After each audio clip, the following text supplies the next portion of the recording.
Good morning and welcome to a very, very wet Donington Park here in the Midlands of England, where we're looking at the first cars now in official qualifying, first official qualifying to a very, very wet track here at Donington. Yesterday, bright, no sunshine, but at least it was dry. But today, as we watch Yuko Katayama in the Tyrrell Yamaha, at least it gave a chance for some representative times. Cars of Prost and Hill have practice to get to the circuit with 1:15 seconds, but the Schumacher in the new Benetton. This is the new Benetton with its active suspension, semi-automatic gearbox. Outwardly, you won't notice a difference in the car, but inwardly, it's all there under the skin. There we are, 5 miles. There is the circuit. It's got that tricky hairpin down at Melbourne. Just before they come back on, we're looking at crane curves, the most fearsome part of the circuit. Notable accident for Keith O'Doran, the factory Nissan, in the touring car shootout when he went straight on at the bottom of the hill, somersaulted the Nissan over the barriers. Obviously it caused some concern to the Formula One teams, and part of Wheatcroft's improvements over the winter have been to make that area more secure. Michael Andretti had an off in practice yesterday, banged the McLaren wall, but he's running today. Now Andretti has a lot of ground to make up. He's crashed in his first 2 Grand Prix, most spectacularly in Brazil, as we saw here on Eurosport 2 weeks ago when he and Berger collided. The American IndyCar champion, who seats with Nigel Mansell, coming to now at Donington, his first time. McLaren's extensively tested here in 86, 87, and in those days with Prost driving. So this is the intelligent gearbox, intelligent and intelligent drivers, we hope. Alesi fastest at the moment on 1:28, actually slower than it was in this morning's free training. The rain hasn't shown any sign of being yet, all through the region.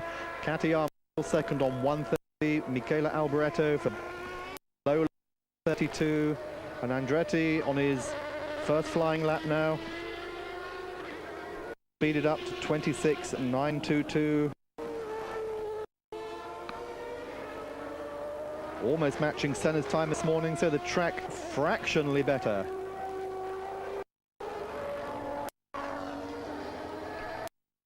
Unable to get all the power down, even with all the trick suspension. You can hear the engines quite on maximum revs. There just isn't any way, even with traction control, of getting all the power down on this through the S's. It fairly narrow by comparison with today's standards, and the big problem which Prost and Senna have highlighted is if you go off here on the ground hard, a lot of overtaking opportunity is going to become all important this weekend. Andretti trying to better Alesi's time 28. Can he do it? He no, he's off 9 of a second off time. Please rejoin us in the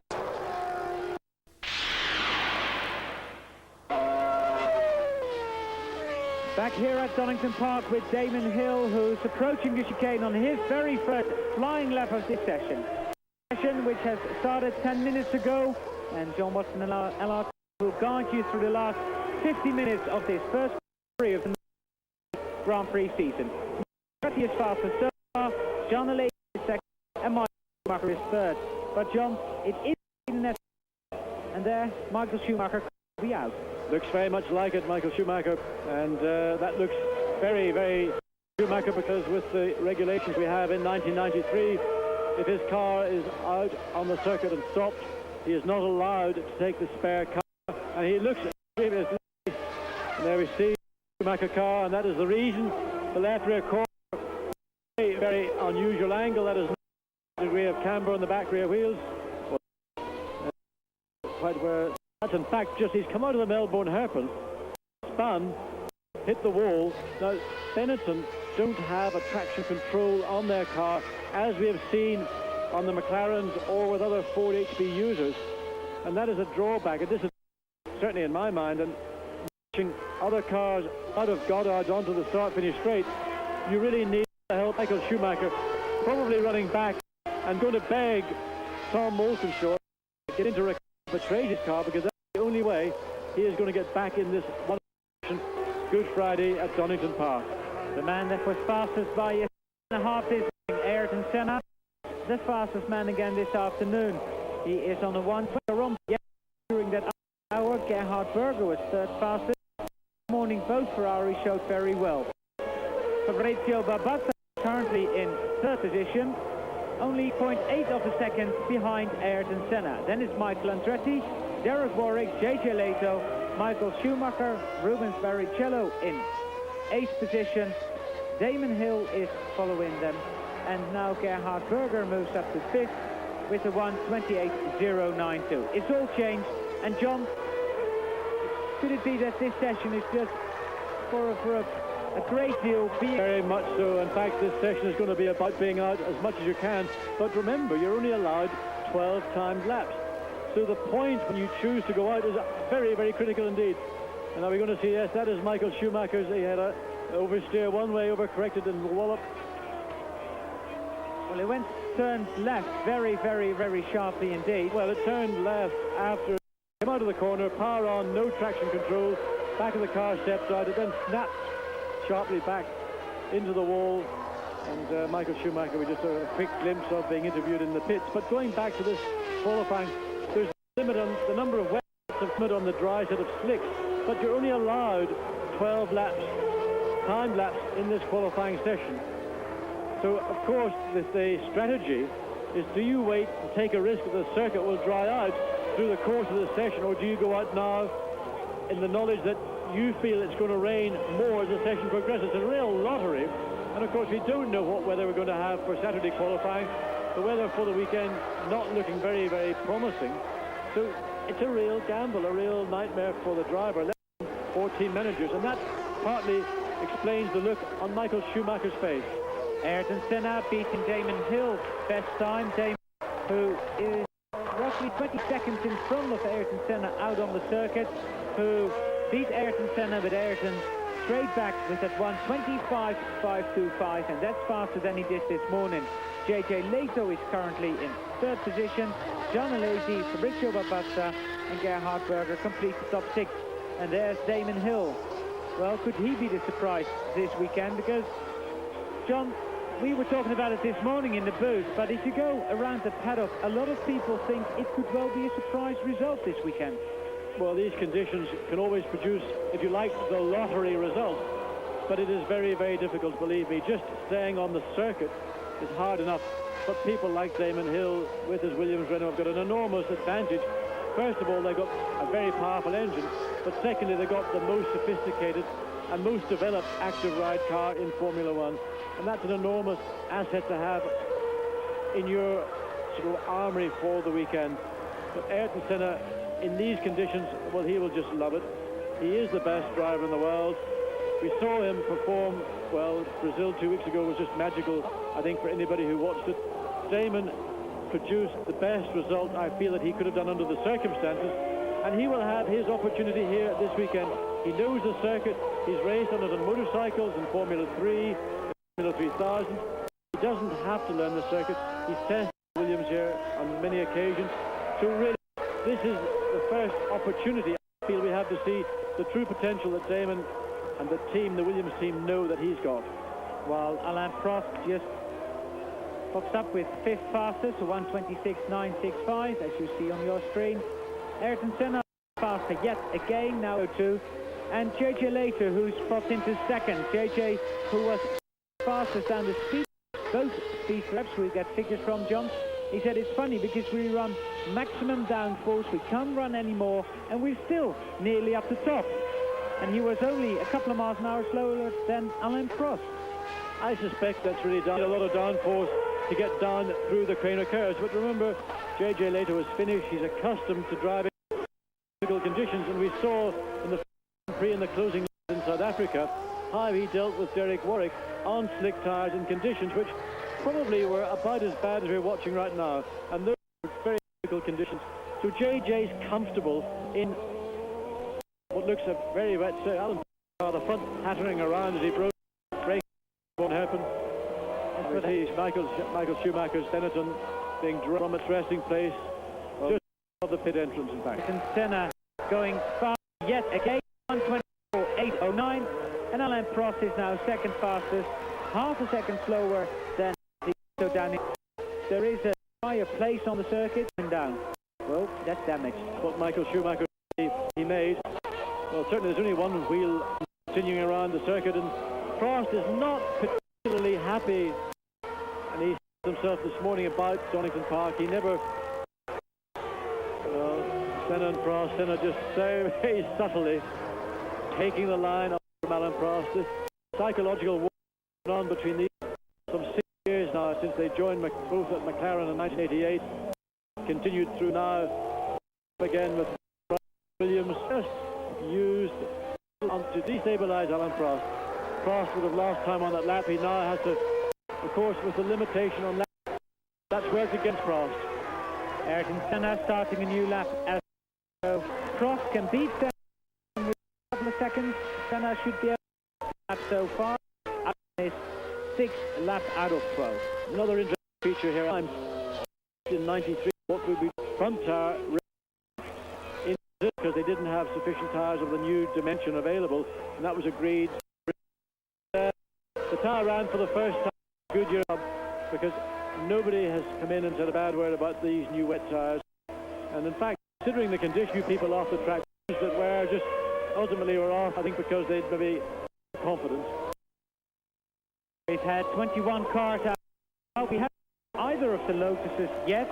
Both got down this morning when Alessandro Zanardi and Johnny Herbert off same place of his car, and Herbert damaged back place where Andrea de Cesaris either Alain Prost at hope and Senna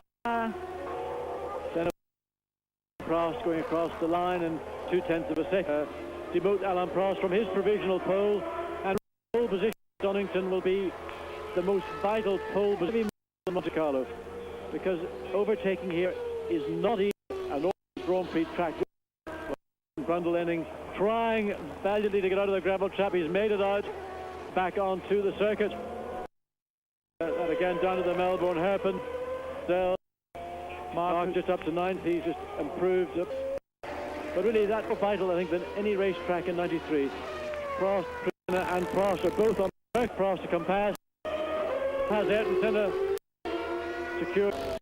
Mark Blundell, and he went off. Blundell was 9th fastest with the ready this year. Of course, we had that rostrum finish in South Africa, and we've had a good point in 5th position in Brazil, and Blundell fared that well up till now. It's Alain Prost who's the fastest man so far after 20 session. Ayrton Senna is in GLA2 in 3rd. Damon Hill is 4th. Jean Alesi 5th. Martin position. Then it's Riccardo Fabricio Babazza still. Berger is in 9th place. Mark the remainder of this qualifying session for the European at Donington. See you in a minute. Mark Landretti currently in 12th position. This morning he ended up in 5th place, and for a long time he was as fast as Senna. He was with all the established stars, and we've seen the Well, I think the McLaren team probably applied a little bit of strategy and let Walker go out and do his laps. In the earliest case, Michael Andretti, because this session with the limited number available, be wrong to let the two go out and race at the same time. So that Alain Prost sits watching his Tag Heuer Olivetti monitor. He's completed 7 laps alongside Ayrton Senna, and I'm sure Prost not really, by watching that monitor and with some 5 laps, in fact in reality 4 flying laps in reserve, trying to secure that provisional pole. Time done today may well be the time that is European Grand Prix, first European Grand Prix in fact since 1985, Prix for a number of people, not least Prost when he won his first World Championship, Mansell's first Grand Prix win, and Allard. Well, John, it was Yes, John, it was. The McLaren Maniki easiest Grand Prix, but anyway, a memorable one, and hosting a European Grand Prix, instituting top of this Grand Prix, which is be held. That Grand Prix dropped out of the calendar. And Tom Wheatcroft was been for the support that he's given to sports. Hasn't been given a Grand Prix, and really a some 2 years of by Tom achieved by an individual. And whether the race, both as the case may well be on Sunday, man, anywhere in the world on Sunday. Watching Gerhard Berger, his teammate Sean Alesi is moved up to 4th place on the professional grid at 1:23.9. JJ later, the 3 is change, then it's Sean Alesi. Hill now down to 5th. Martin Brundle is in 6th. Gerhard 8th. Johnny Herbert 9th, 10th place. But he only has 3 cars. We just shoot. Sandro has been out. So now we've 25 of 26 cars are on the circuit. His confidence much more to what we have seen him before. South African, he didn't look entirely situation. Really. That was mechanical problems his Ferrari was suffering from. But he had a 1-hour unofficial practice session to allow the teams to familiarise themselves. The Ferrari team has looked strong. You can tell by users the degree of confidence that he is currently feeling at any time. Whereas then, on a point in time, he's not at traction control. Still, that might be a bit too. Well, I'll tell you something that Gerhard Berger's been doing. He's working very closely with John Barnard. And John Barnard has got very clear ideas about how he feels the current Grand Prix car set up. I happen to coincide my thoughts with those of John Barnard, and Gerhard see the fruits of that is being turned into confidence. Some crowd going low, so Suzuki had a very quick spin, while that lap from Gerhard Berger was good enough for 6th position. And there we see Aguri Suzuki. Senna is still on position, and Pro still Stefan Alesi, Hill and Berger. We'll continue this qualifying session after. Please join us here on Eurosport.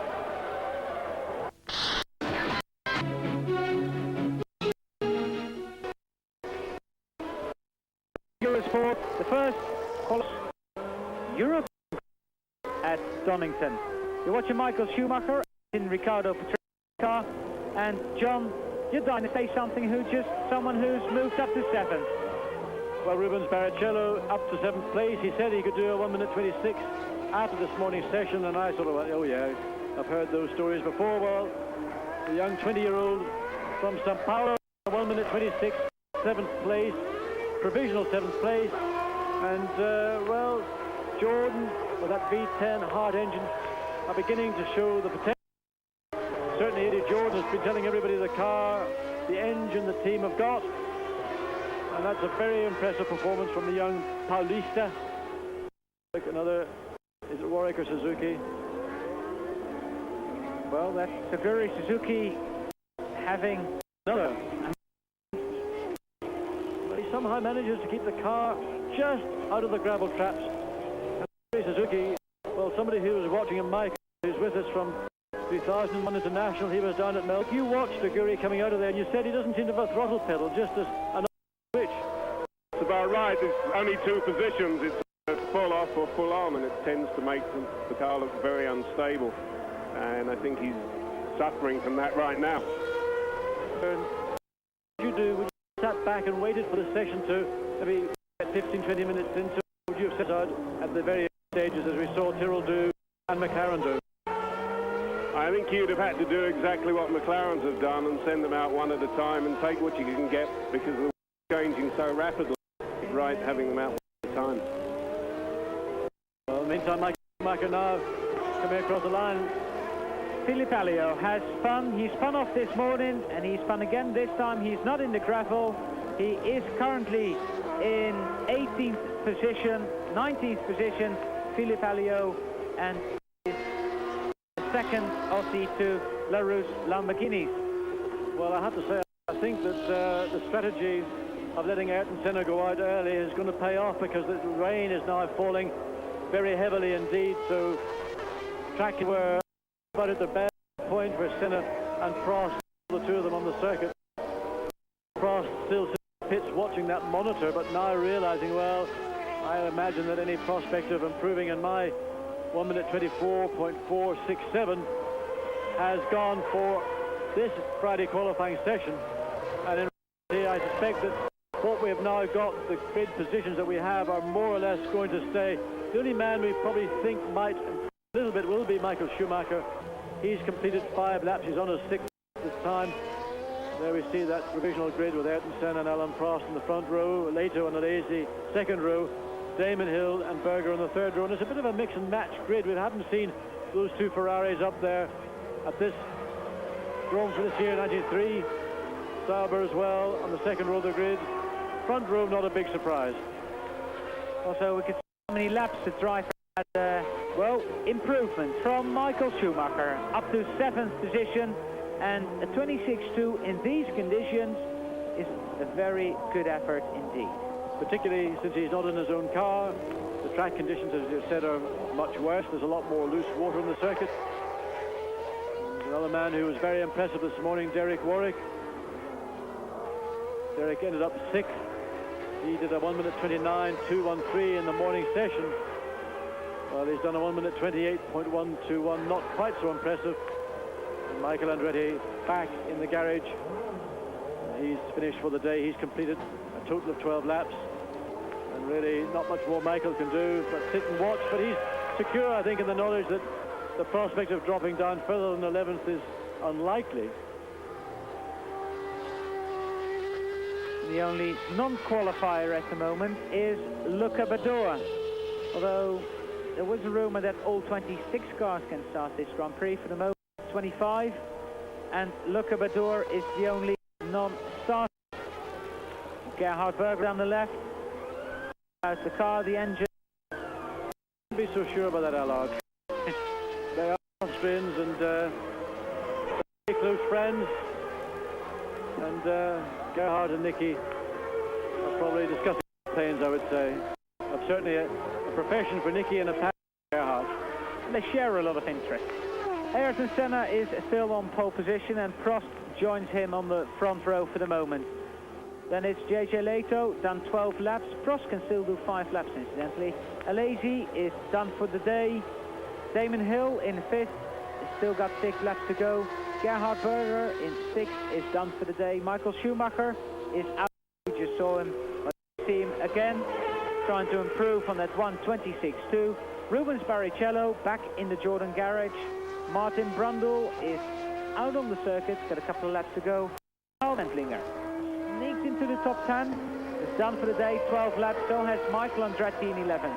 Johnny Herbert in 12th position, who has 1 more lap to go, and then, oh, he's gone into the pits because he's now gone 12 laps. Riccardo Patrese in 13th. Fabrizio Babazza in 14th, and then his best qualifying result to date.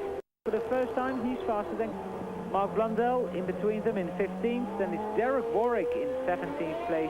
Kerry Boutsen on his return to Formula 1 in 18th position. Then it's Elio and the Cesaris in 20th.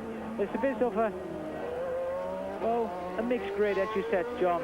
Comas, Katayama, Alboreto, Suzuki, Zanardi and Badoer complete the grid, and I think especially for Alessandro Zanardi, that is big disappointment. I have to say, Zanardi can only blame himself, because we've seen throughout the year that he's got tremendous speed, but he still has not got that self-discipline to know when you are at the limit and not to. And of course, that's a handicap not just for Zanardi, but because every time a car is off the circuit, damage that takes up valuable time, both in the manufacture of spare parts, and it also hinders development, because you're having to keep servicing that car, so the new parts that you want to bring along to keep the car's performance up to the pace is been held back. Martin Brundle did not improve on his best time so far. He's one of the few cars out on the circuit at the moment, and it's raining outside, so it's not going to get any better, and anyone who improves on his best time now is quite a good effort. Well, in fact, there are very few cars left running in the circuit, and we have some, 14 minutes of the session remaining. But going back to Mike Earl, who's with us here in the booth, Mike, you knew Tom Wheatcroft. You know Tom Wheatcroft for a very long time. In fact, you ran a Formula 2 team back in 1970, which... Oh, and Martin Brundle has collided with... Is it Luca Badoer coming up into Coppice, and it was a fairly... Well, look at Badoer, very, very dissatisfied indeed. He felt he wasn't doing anything wrong.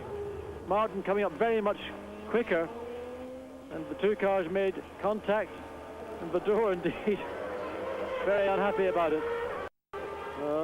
Looking to see who it is, and Martin still in his Ligier Renault, and well, Badoer looking on the back of the Scuderia Lola Ferrari. There's probably not very much damage, just more, I think, than anything else. Anyway, it's the end of the session for Martin Brundle and Luca Badoer. Brundle still in his car. He was talking on the radio to the team, probably saying with his best French that he has parked it in the ground somewhere. Yes, well, it was in the pits, so they'll be able to say, well, we did see it, Martin, and we know what happened. But John, we were talking about Tom Wheatcroft and Marco, who was running his Formula 2 team in the early 70s. There you see it again, Badoer coming out of McLean's up the hill up to Coppice, and Martin, well, really, it's a very difficult place to try and pass. Overran Badoer. Badoer didn't do anything wrong, and just simple, well, it's a bit like stock car racing in many ways, so put it down to this judgment on the part of Martin Brundle. Well, undoubtedly that situation was compounded by maybe his foot slipped off the pedal, or any number of different situations that can happen to a racing driver in that condition. Anyway, we see the two of them off. They're not really making communications to one another. See Badoer is giving him an eyeballing, and hands on the hips sort of sum it all up. Well, Badoer wasn't so happy because he is 26th and last, so he is basically, for the moment, not qualified. And Badoer, who was in top 10 earlier on in the morning session, but ended up 17th, did have high hopes for this afternoon. Well, here we're looking, we're going to see it again from another angle. Martin, you can see the front brakes to the back, the whole lot locked up. No steering, of course, with those. Maybe we could bring him up to Silverstone, give him a course at the John Watson Performance Driving Centre on the skid car, and illustrate to him with a bit of cadence braking how you can avoid those situations. That's a typical motorway situation. Anyway, Senna and top two, and maybe, John, we can talk to Mike about the early 70s. Well, Mike, off you go. Well, basically, way back in 70, we were running a Formula 2 car for Derek Bell for Tom, and I remember visiting his house. He just had a collection of about 3 cars. He said he was going to build the world's best collection of cars and build a race circuit. And for an enthusiast, to put his enthusiasm where his money is and do what Tom has done, it must be a wonderful, wonderful weekend, and I'm very happy for him. Damon Hill currently in 5th position, and I think we can say that is a disappointing 5th position for the moment, John. I think that they maybe just got caught out. They weren't out on the circuit at the right time, and very much what happens in these wet qualifications. You think you've got to judge it, and now because of the limitation on laps you're allowed, you've got to be very much more specific. And I mean, they're passed, so you send one car out, at least you get one of them into the front, onto the front row of the grid. Damon is out now on the circuit. There's as much water on it as there was during that morning, and really the prospect of Damon improving from his woman at 25.757, it's very more experience, and really, although Damon unlikely to improve from that 3rd row position, more mileage, and might as well use the laps available. He's got another 5 laps available to him. We may have a wet race. It may be like this for the Grand Prix, so why not just go out and just get more information for the team, familiarize yourself with the changing conditions. It all helps. Well, we've watched Damon Hill go around being already 2 seconds slower than Ayrton Senna's best time here in Donington. And Alessandro Zanardi's moved up to 19th position. Mike, you've run Formula 2 cars, Formula 3000 cars, won the championships, moved up to Formula 1. What are you doing this year? Well, we're possibly not doing anything in Europe, but we're running some ARS cars, which is the equivalent of 3,000 in Europe and America, and we'll see what develops from that. I think 3,000 is going to have a difficult year this year because of the financial climate, but I'm sure the racing will still be good, and it'll still develop. Good drivers, a lot of whom have come through 3,000 to be here today. In fact, interestingly, a Formula 1 driver who really never got to drive his Grand Prix car this year, Jan Lammers, has moved back into Formula 3000 with the Italian Il Baron Ramponi team. And I mean, there's a guy who's been in Formula 1, moved on to Formula 1 into sports cars, did IndyCar racing, 3000 in Japan, signed for the March Formula 1 team. Unfortunately, they didn't get to race in 1993, and he's gone back to 3000. What do you think Jan might achieve from that step? Well, I think it's a brave move, but the guy is prepared to take the chance and keep his talents on display, and he feels if he can get the job done, he might get another crack at Formula 1. And I think he's got to be congratulated for doing it. Well, Damon Hill coming out of Coppice onto what is the second quickest part of the circuit here at Donington. Most people assume that this straight coming down to the S's is the fastest part of the circuit. In fact, it's not. The fastest part on the exit of the Treino curve going down to the Old Hairpin. And Derek Warwick this morning was telling us that when he was here testing last year, admittedly in dry conditions, they were doing about 180 miles an hour exiting Treino curves before the Old Hairpin. On the straight, about 177, about 3 miles an hour difference. Now, going through those Treino curves and into the Old Hairpin, I tell you what, it doesn't happen quickly. And it's a very important corner to get the car positioned. While Damon Hill completes another lap, Sean Alesi has already completed 12 laps. Sandro Zanardi is quicker yet again. That has not improved in his position, and he's got one more lap. There we see on our screen the top 6, which has been the same for the last half hour, and we've got 6 minutes to go, and Luca Badour is still the driver that has not qualified. A McLaren, a Williams, a Sauber, and a Ferrari. That's the top 4 different cars, 4 different, I was going to say 4 different nationalities, but that's of course not true, but it is 4 different cars with 4 different engines, and that's a long time we've had that, John. Well, that's what we're hoping for from Formula 1 in 1993. Part of that is due to the regulation changes, undoubtedly technology being more widely available, something Williams used most effectively in 1992. McLaren have now got their active and automatic gearbox, management control, traction control working. We saw how good it was in Brazil 2 weeks ago. Ferrari are finally coming to terms with it, and this new team in Formula 1 1993, Sauber team based in Switzerland, very, very impressive indeed. And remember that slogan on the side of the car, concept by Mercedes-Benz. Well, I think concept is an understatement. I think there's a lot more assistance going into that team from Mercedes-Benz than concept implies. Martin Brundle and Luca Badour watching people go by, and well, Martin, I think just misjudged that situation and run into the back of Luca Badour about 10 minutes ago. Alain Prost, he has 5 laps to go if he wants to, and he has a half a second gap with Ayrton Senna. But Alain, what's really important is that he's got a clear track as well. The track, I feel, is not as quick as it was when Prost was out earlier, but at least it's clear he doesn't have other cars, other traffic interfering, and he can concentrate and use the part of the racetrack that he wants to use. And really, in these conditions, that is, well, it's more important even than it is in the dry. But John, it's saying he wants to use the part of the racetrack he wants to use, which is not necessarily the same part you use in the dry, is it? Not at all, because in these conditions, sometimes it is actually quicker to drive offline, to take a wider arc in a curve. For example, we're coming down pit straight corner, that right-hand third gear corner. You can see the water on the left-hand side. Now, you may not want to take such a tight apex. He didn't appear to be quite as tight to the curbing as you might normally do. Certainly you would do in the dry. And again, coming down Treino curves, there's a lot of water on the circuit down there.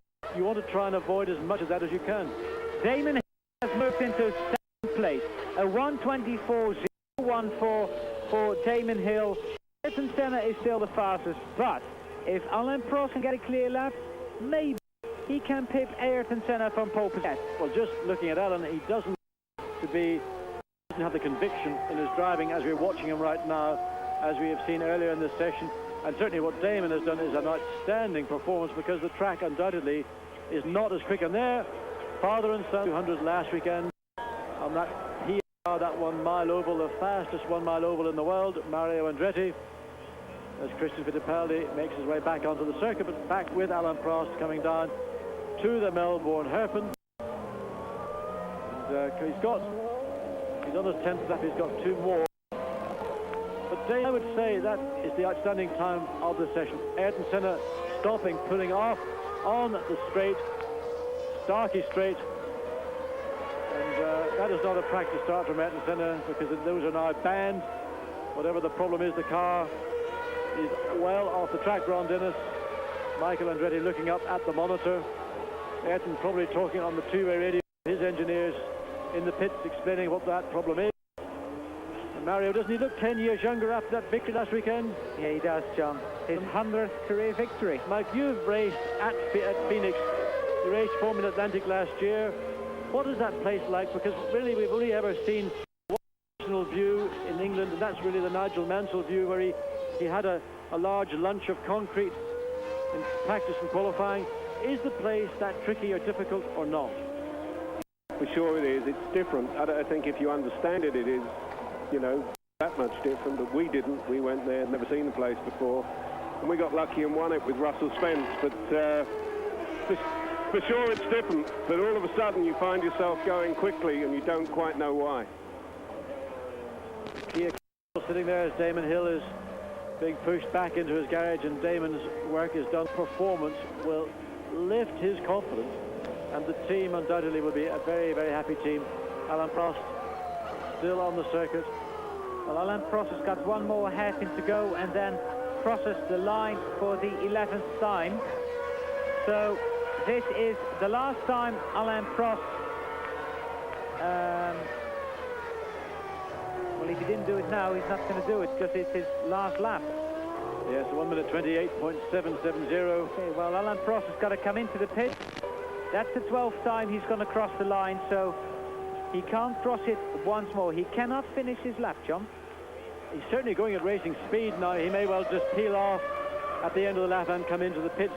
But certainly Prost, as he came out of Goddard's onto the pit straight, you could hear the traction control from where we were, and he didn't start this last lap with the intention, we feel, of coming in. Now he may just choose to continue the momentum, continue the speed, and come in just before Goddard's on that, what is now his 13th lap. Well, if only. People probably say, I had 1 more lap, then I could do it. The checkered flag is out, so we say Ayrton Senna is on provisional pole for Sunday's Grand Prix, which could well be his 62nd career pole position, which is not bad. That's about 1 in every 3 Grand Prix. Sorry, 1 in every 2.5 Grand Prix he's ever done. So Ayrton Senna, 1:23.976. Damon Hill on the front row yet again. Alain Prost on the second row. JJ Leto, his best qualifying position ever. Jean Berger in 6th. Michael Schumacher, Barrichello, Brundle and Wendlinger. That's the top 10 here at Donington so far, John. Yes, good top 10, interesting one, and well, we have to wait now until Saturday and see what the weatherman's going to give us. Certainly Damon Hill delighted with that provisional front row place, and I mean, a really, really impressive performance to drag a time like that, a 1:04.014 out of these conditions, was, I consider, the performance of this qualifying session. There we see the 8. We've gone through 9th and 10th. Michael Andretti, Johnny Herbert in 12th. That must be disappointing for the British driver with the Lotus. Riccardo Patrese and Fabrizio Babazza in 3rd. Very good performance, his best qualifying performance ever. Then we saw Mark Blundell, Christian Fittipaldi. We see Derek Warwick, Philippe Alliot, Thierry Boutsen, Alessandro Zanardi in 20th after being out late because of that shunt this morning. Andrea de Cesaris and Eric Comas. Ukio Katayama, Michele Alboreto, and Aguri Suzuki and Luca Badour are the slowest two drivers. So Badour, the first and only non-qualifier here. Today brought the rain. The forecast for tomorrow is even more rain. So anything could happen, John. That we have such a wet weekend here at Donington Park for the Grand Prix of Europe. But whatever that situation is, we'll be back 1 till 2 in the UK, 2 till 3 Central European time for Saturday qualification. And that man currently on the provisional pole, can Damon Hill demote him? Join us here for second day.